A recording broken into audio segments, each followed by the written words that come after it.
At Arizona State University, we've made online education better, smarter, and more personalized, so you can go further in your aspiring field. I decided to pursue medicine once I realized that ASU did have the online program for biological sciences. You're still required to learn the same curriculum. You're still being tested on the same content that anyone would be tested on in person. The comprehensiveness of the program prepared me so well for medical school. Explore over 350 plus programs at asuonline.asu.edu.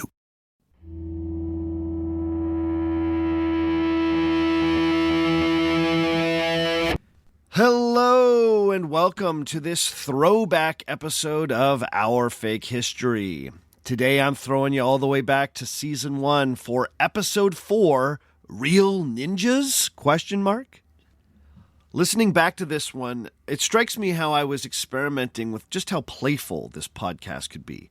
I use a lot of audio clips. There are straight up jokes in this episode. But I think it's because the history, or rather the fake history, led me there. Some of these ninja stories are pretty wacky. And if you haven't heard this one, I don't want to ruin them for you because these are some of my favorite bits of fake history that I've maybe ever explored on the show. And I know that's saying something, but believe me, there are some wild tales here.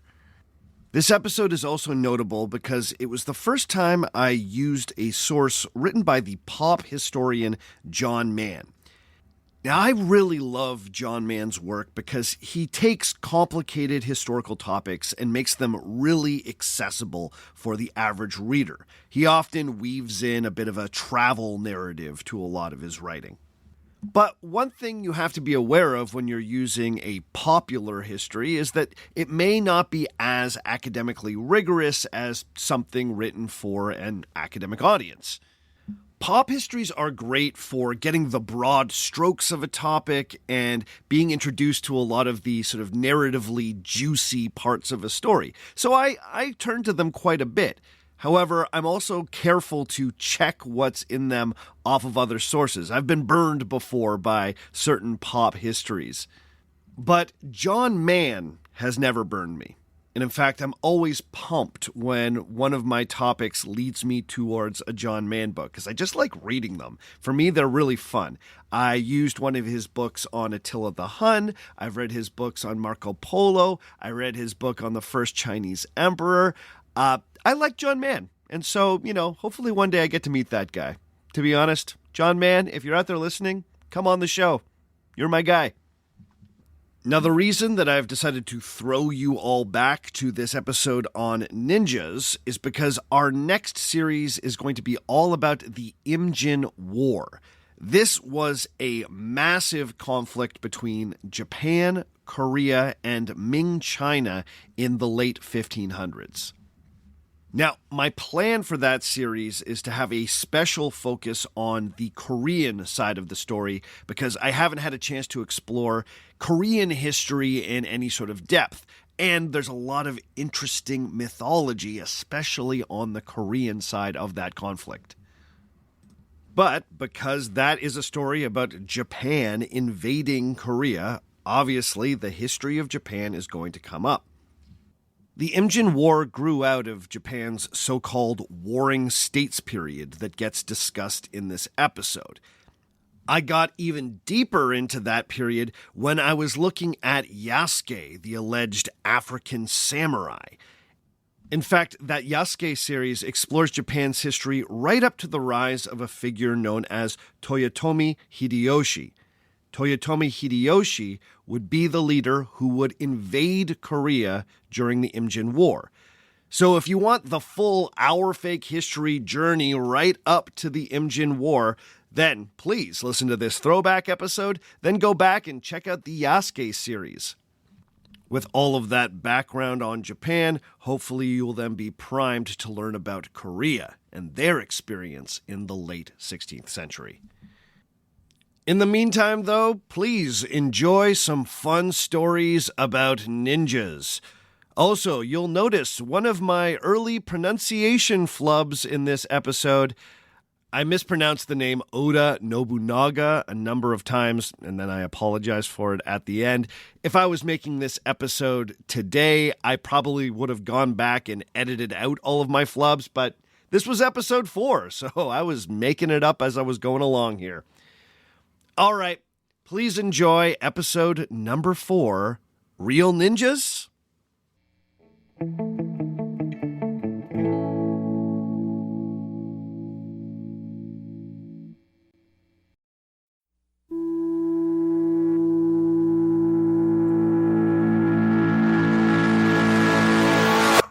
Ninjas, Japan's legendary shadow warriors. These masked martial arts experts have a reputation that's larger than life. Rumors of men armed with an arsenal of specialized weaponry and a training that gave them nearly superhuman abilities swirled around medieval Japan. Myths of men and women who could walk on water, become invisible at will, and even fly would eventually find their way into Japanese theater, manga, American comic books, and eventually Hollywood films and TV. The ninjas were said to be an incredibly secret sect of spies and assassins who had purposefully hidden their existence from history to keep their clandestine society away from the eyes of the curious. In fact, there's so little about the ninjas in the historical record that some have gone so far as to say that the ninjas never really existed. The naysayers contend that ninjas were just a folk tale dreamt up by a medieval Japanese mind that was later picked up by kabuki theater and later pop culture at large. But that's exactly what the ninjas would want us to believe. You see, the ninjas were real, and their descendants still live in Japan today. Nonetheless, trying to separate ninja history from ninja myth continues to be a challenge even for the most dedicated ninja experts. Who were these secretive warriors? What were they fighting for? And did they really have any of those incredible abilities? All that and more on Our Fake History.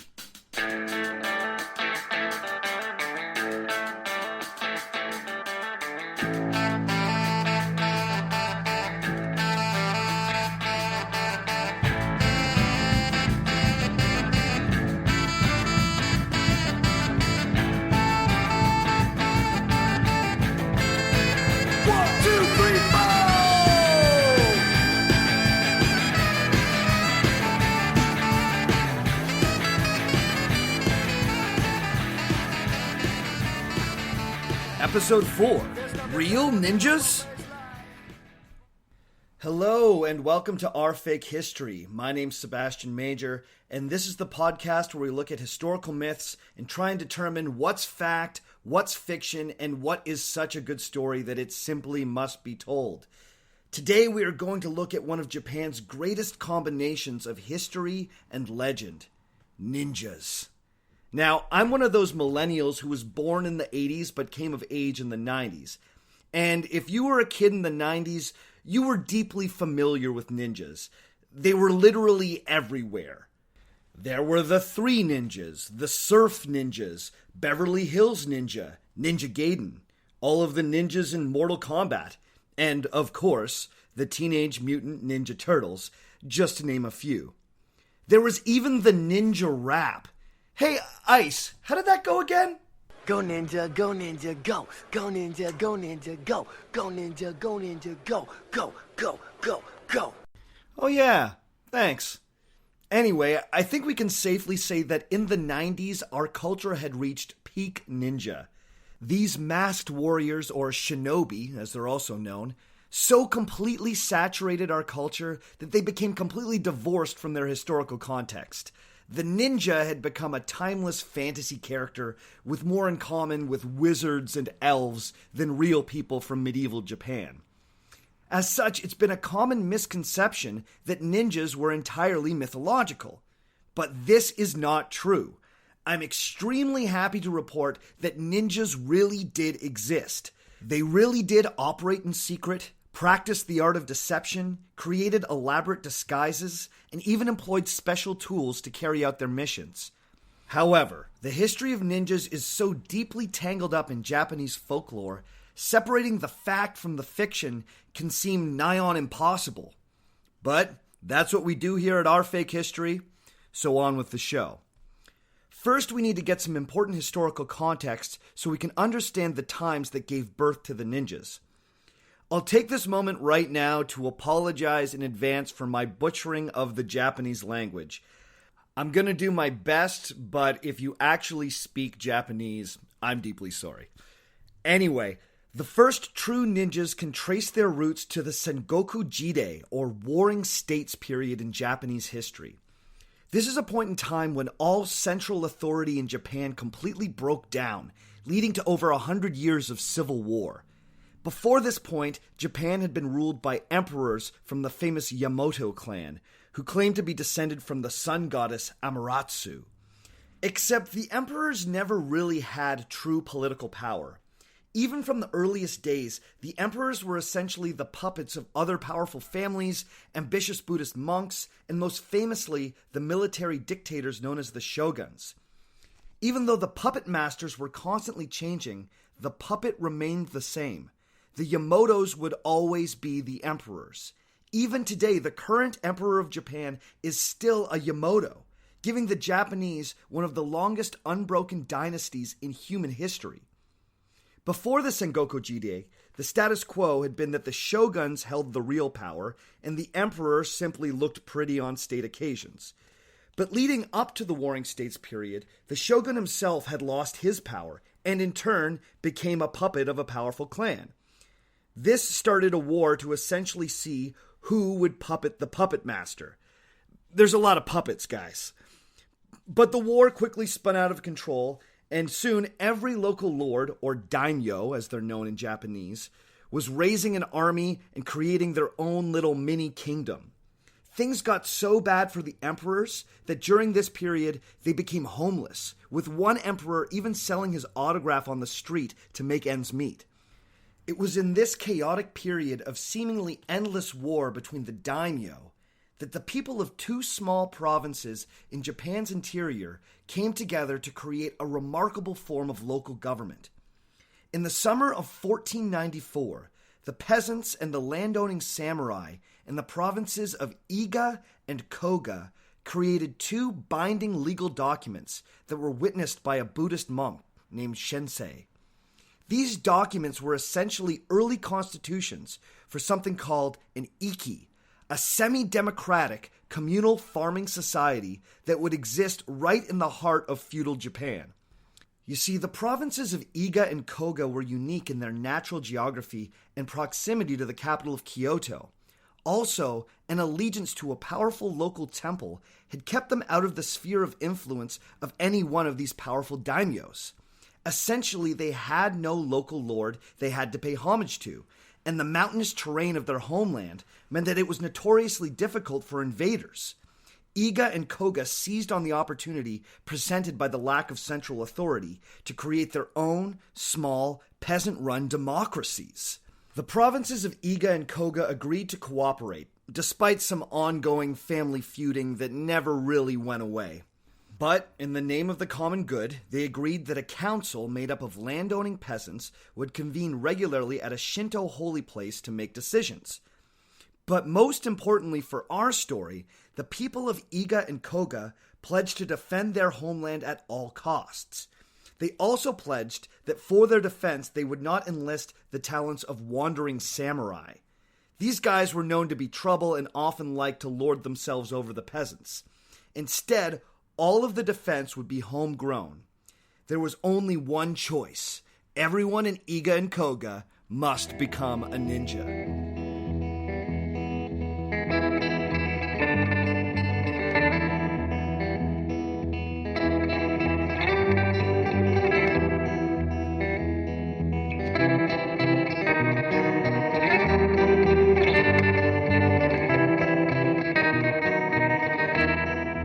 Now, the tradition of the ninja-like practices in Iga and Koga actually dates back to well before the Sengoku period. Since the earliest point in Japan's history, Iga and Koga had been the favorite haunt of the Yamabushi, or the warriors of the mountain. The Yamabushi were wilderness ascetics who lived on the mountain where they trained their bodies and minds.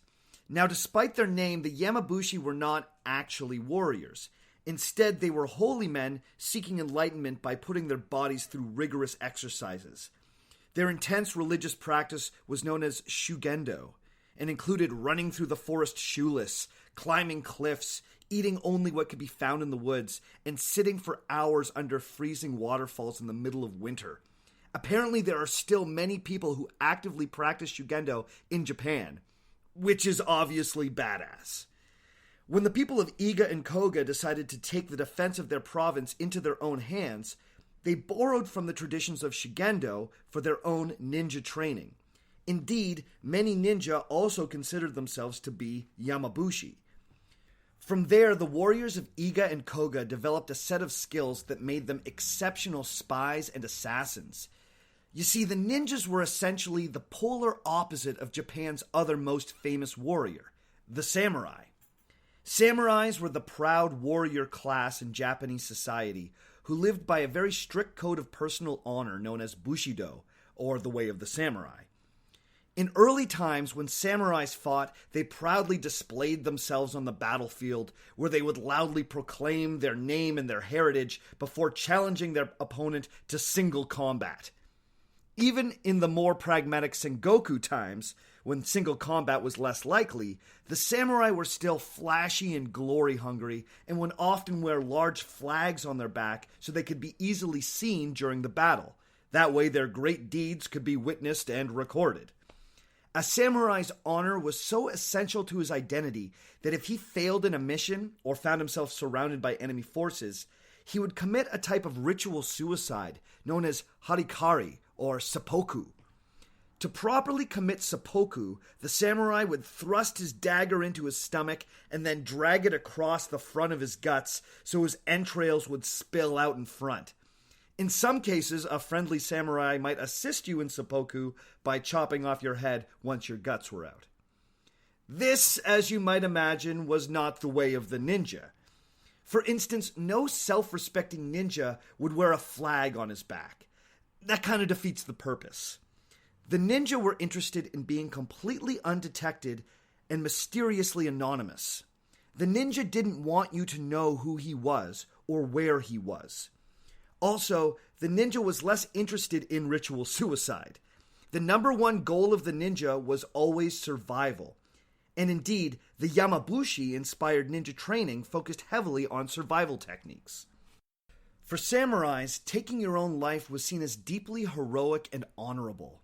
For the ninjas, committing seppuku would be like admitting that you were a terrible ninja. If the samurai's motto was death or glory, then the ninjas was survival at all costs. Now, this is not to say that these two camps never overlapped.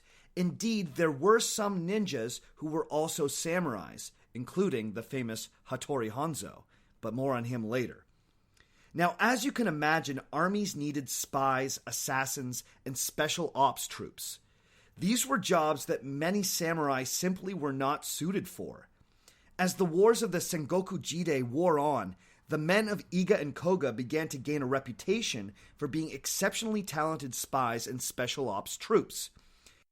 As a result, ambitious warlords started to pay bands of men from Iga and Koga to work as mercenary fighters in their armies. This is when the legend of the ninjas really took root. Stories of daring acts performed by these special forces from Iga and Koga started to spread, and before long people were spinning yarns about invisible men who could walk on water. The most famous ninja stories all tend to be connected to the rise of two extremely important figures in Japan's history, Oda Nobunaga and Tokugawa Ieyasu. Oda Nobunaga is the famous warlord who very nearly reunited all of Japan. Tokugawa Ieyasu was Oda Nobunaga's ally, who would finish Nobunaga's work of uniting Japan, bringing the Warring States period to an end, and founding the Tokugawa shogunate, which would go on to rule Japan for the next 265 years. The exploits of these two men can, and have, filled volumes, but we're just going to focus on those stories that involve ninjas.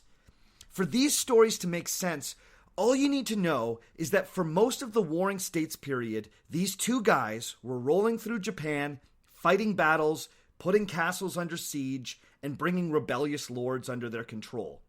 Got it? Good. We're going to look at a few stories of ninja exploits and try to determine which should be believed and which should be understood as pure legend. All of these stories are coming directly from John Mann's excellent book, Ninja, 1,000 Years of the Shadow Warrior. It is delightful and a definite must-read for anyone interested in ninjas.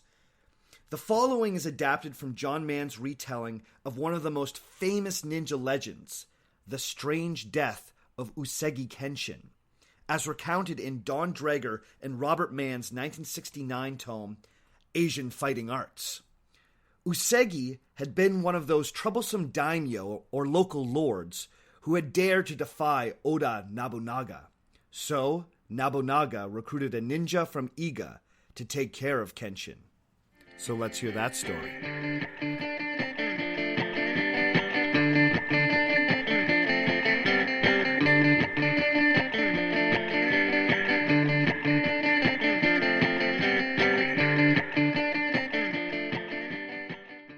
Usagi Kenshin was a powerful daimyo who had stood in opposition to Oda Nobunaga for far too long.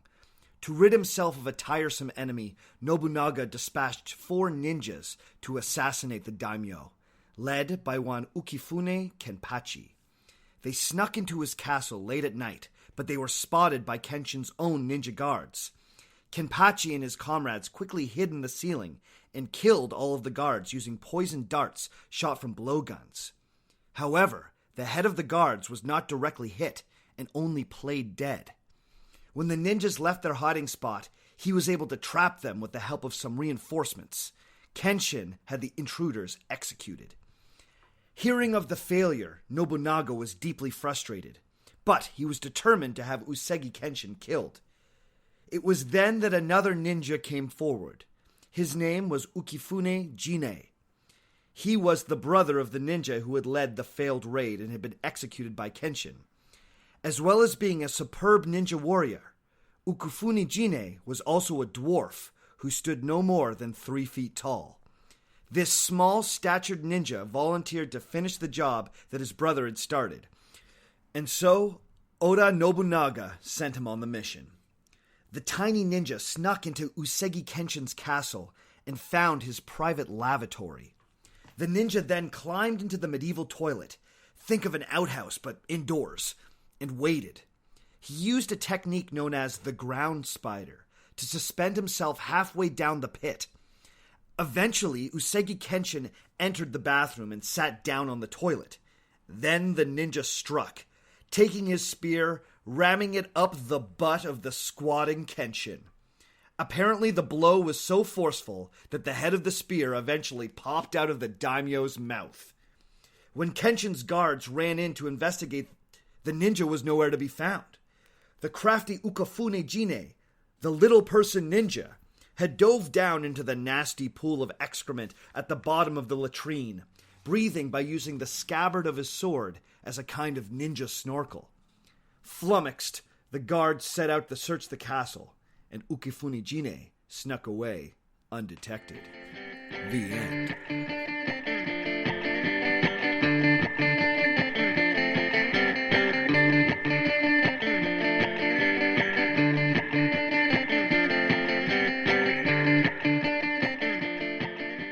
Now, that is an awesome story.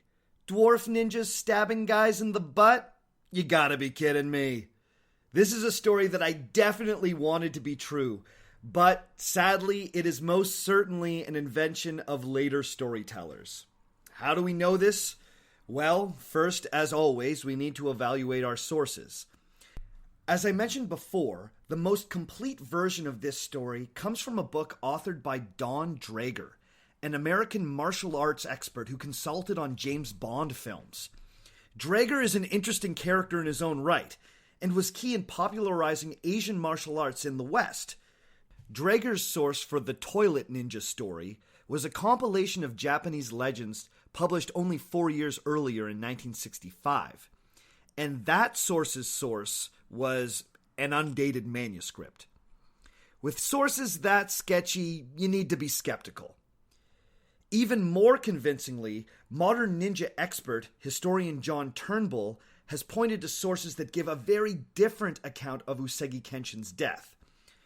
Turnbull points to the diaries of Usagi's closest advisor, who records that the old daimyo had been sick for months with a digestive illness. Some modern historians have gone so far as to say that this could have been stomach cancer. He also records that Kenshin did indeed spend the last few days of his life on the toilet as a result of this illness. So Usagi Kenshin probably did die on the toilet, but it probably wasn't because a tiny ninja was hidden in there. The story of the dwarf ninja seems to make more sense when you look at it from this angle. Everyone knew that Kenshin died on the toilet. Everyone also knew that he was an enemy of Oda Nobunaga. So how did he die? It's not a big leap to assume it was assassination. But now the storyteller has to resolve the logical problem of how a full-grown man would hide undetected in an outhouse pit. The workaround? Simply invent a 3-foot ninja. So that story appears to have been elaborated out of a much more mundane situation, which is often the case with many ninja myths. For instance, we also know that many of the legendary ninja weapons were also probably never used, like ninja stars or shuriken, for instance. These are completely impractical weapons that were probably never actually used, despite their inclusion in the modern ninja museum in Iga. Even ninja descendants have admitted that shuriken just don't pack much of a punch. Some contend that they were dipped in poison before they were thrown at people, but that also seems impractical, as it made them dangerous for the thrower as well as the intended victim. So, sorry ninja's coolest weapon, you probably weren't a thing. It also doesn't fit with what we know about historical ninjas. Remember, most of them were farmers, and as such, most of their tools were rudimentary and reflected their humble origins. A famous 17th century manual on ninja arts, known as the Shoneniki, doesn't even mention specialty weapons. Instead, the ninja tools listed are practical things like grappling hooks, tools for picking locks, a sturdy bag, and a nice wide-brimmed hat that can be used to hide your face. The ninja were more rough-and-ready survivalists than ancient Batmen with utility belts full of gadgets. Even the water spider, one of the more novel ninja inventions, may have had a less glamorous use. Water spiders were thought to be a pair of special floaty shoes, kind of like snowshoes, that would let ninjas walk on water. But, as John Mann points out, a close inspection of the water spider makes them seem pretty impractical. He has speculated that the water spider acted more like a medieval water noodle, a handy float that would help the swimmer cross a river. Not nearly as romantic, but more in keeping with our practical ninjas. As you can see, this is the problem with ninjas. Any real historical military innovation has a story of ninjas using it in magical ways. For instance, kites were commonly used in ancient Japan to send messages during battle. Well, mix that with a little ninja myth-making, and you've got a story about ninjas who would strap themselves to kites and fly over their enemies, dropping bombs on their heads. Again, I wish that one was true. But this is in the toilet ninja category. Too good to be true. The Shoneniki also tells us something very important about the way real ninjas looked. We can all picture the ninja in the black karate gi with his face hidden by a black mask. Well, apparently this is not how ninjas dressed. The Shoneniki actually recommends dark blue instead of black, as it blends in better with the night. However, ninjas were more likely to dress in a disguise that made them look completely boring. They were supposed to blend in with the crowd and not look like a ninja. The Shoneniki actually outlined 7 disguises that should be mastered by any ninja. They are the Zen monk, the Buddhist monk, the Yamabushi, the merchant, the street entertainer, the actor, and the average man on the street. So if you were being attacked by a ninja, he or she was more likely to be wearing the robes of a monk, than a black Halloween costume that we've all come to know. But with all that said, the more verifiable historical ninja exploits are still incredible. There are many stories from the Sengoku period that are considered by modern historians to be believable. In fact, some have made the argument that Tokugawa Ieyasu would have never lived to unify Japan had it not been for the ninjas. So, let's hear some real ninja stories.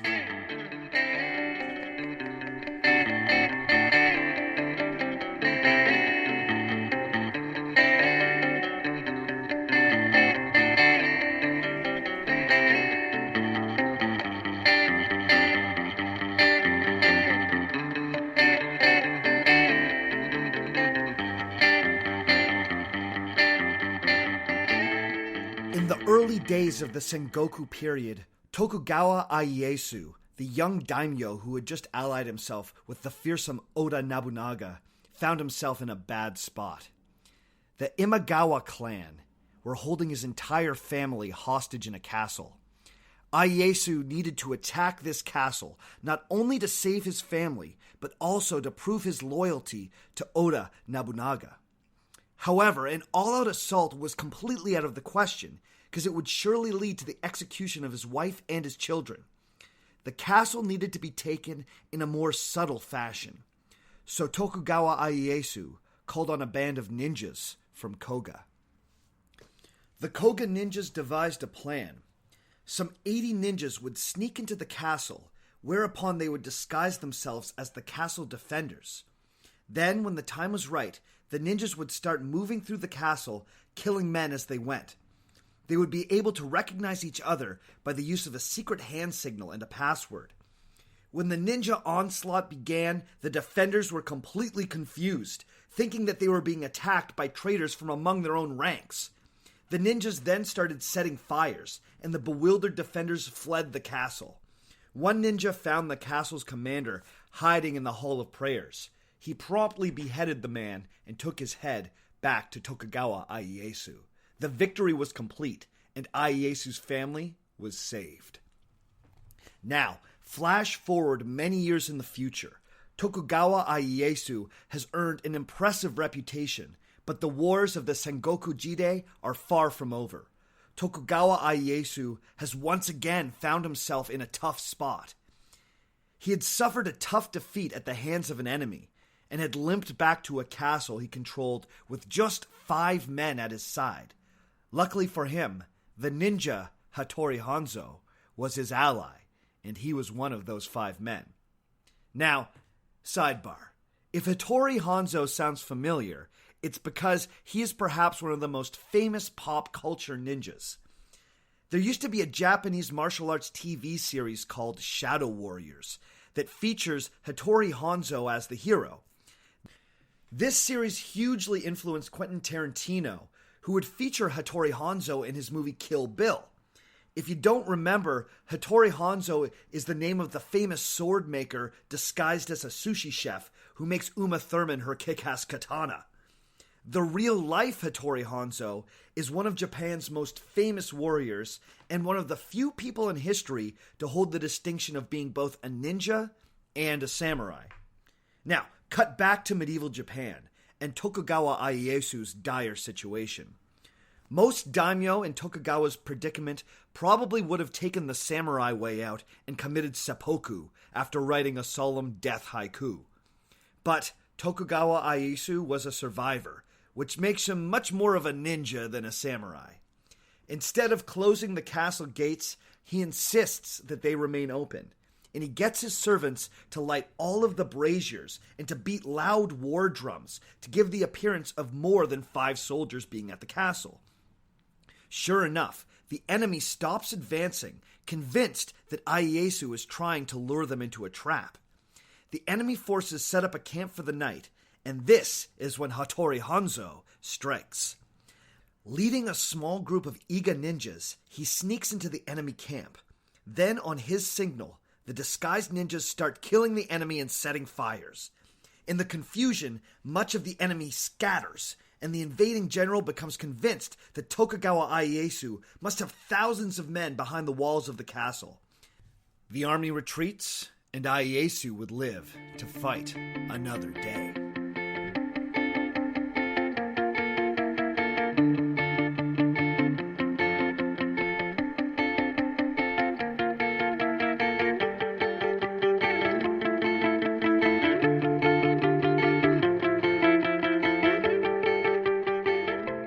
This exploit, among others, would cement a lifelong alliance between Tokugawa and Hanzo. But despite Hanzo's loyal service, the ninjas would eventually run afoul of Tokugawa's ally, the ambitious Oda Nobunaga. In his quest to unite all of Japan under one central government, he simply could not abide the idea of the ninjas having their own autonomous democratic provinces right in the middle of Japan. He seemed to personally resent the ninjas' egalitarian lifestyle, apparently saying, quote, "The Iga rebels grow daily more extravagant and presumptuous, exhausting our patience. They make no distinction between high and low, rich and poor, all of whom are part of carrying out this outrageous business. Such behavior is a mystery to me, for they go so far as to make light of rank and have no respect for high-ranking officials." End quote.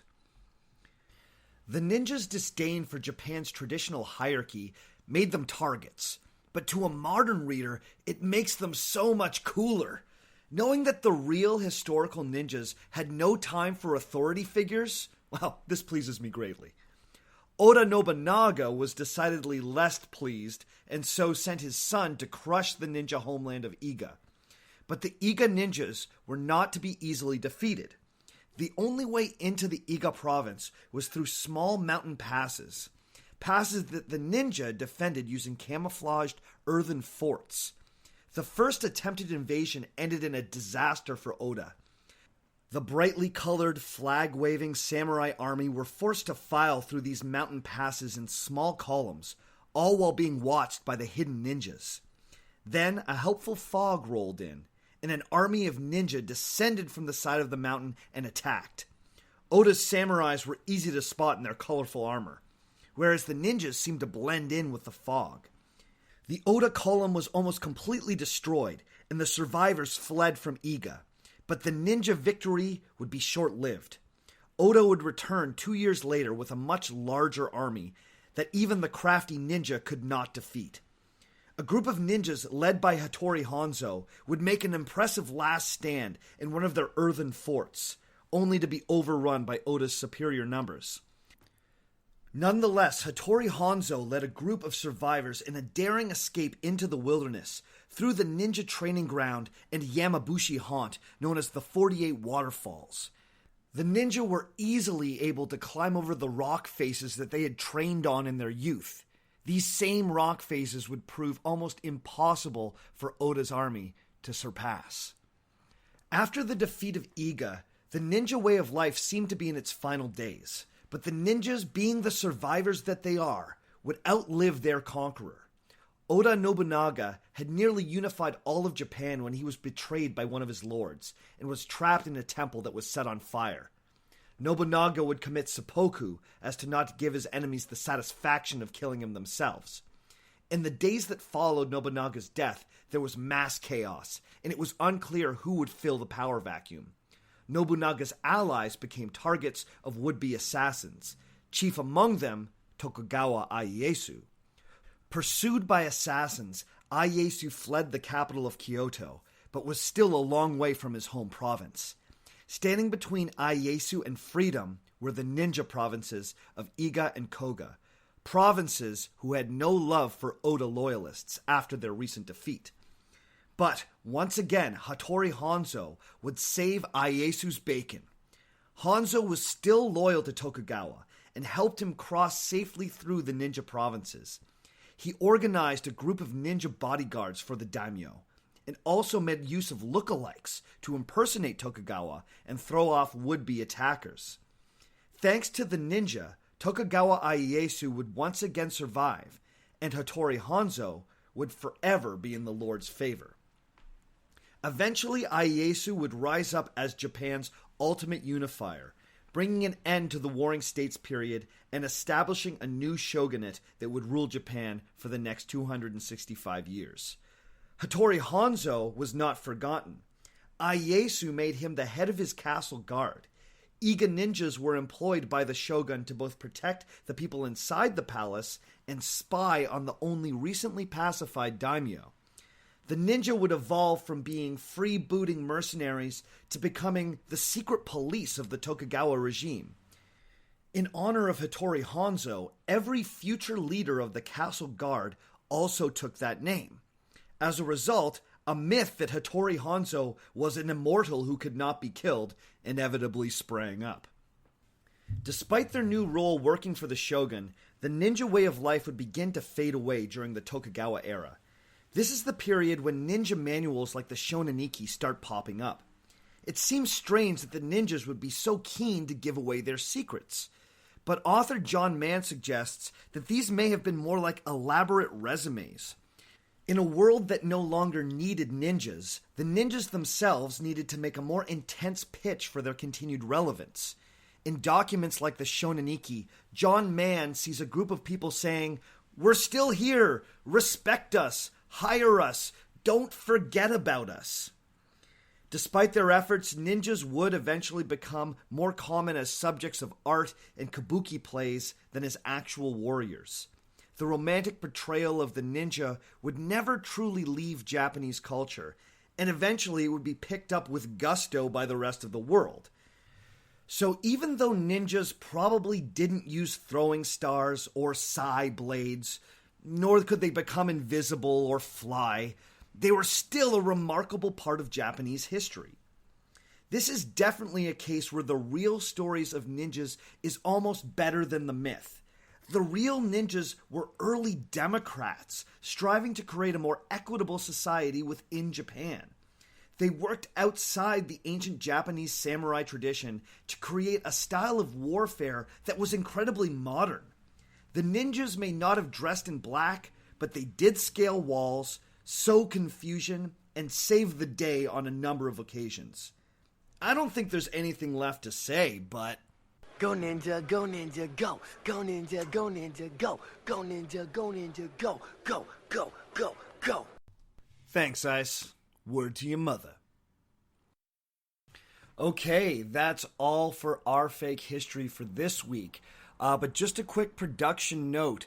Here I am a little while later from recording what you just heard, and on a re-listen, I realized I was all over the shop when it came to my Japanese pronunciation.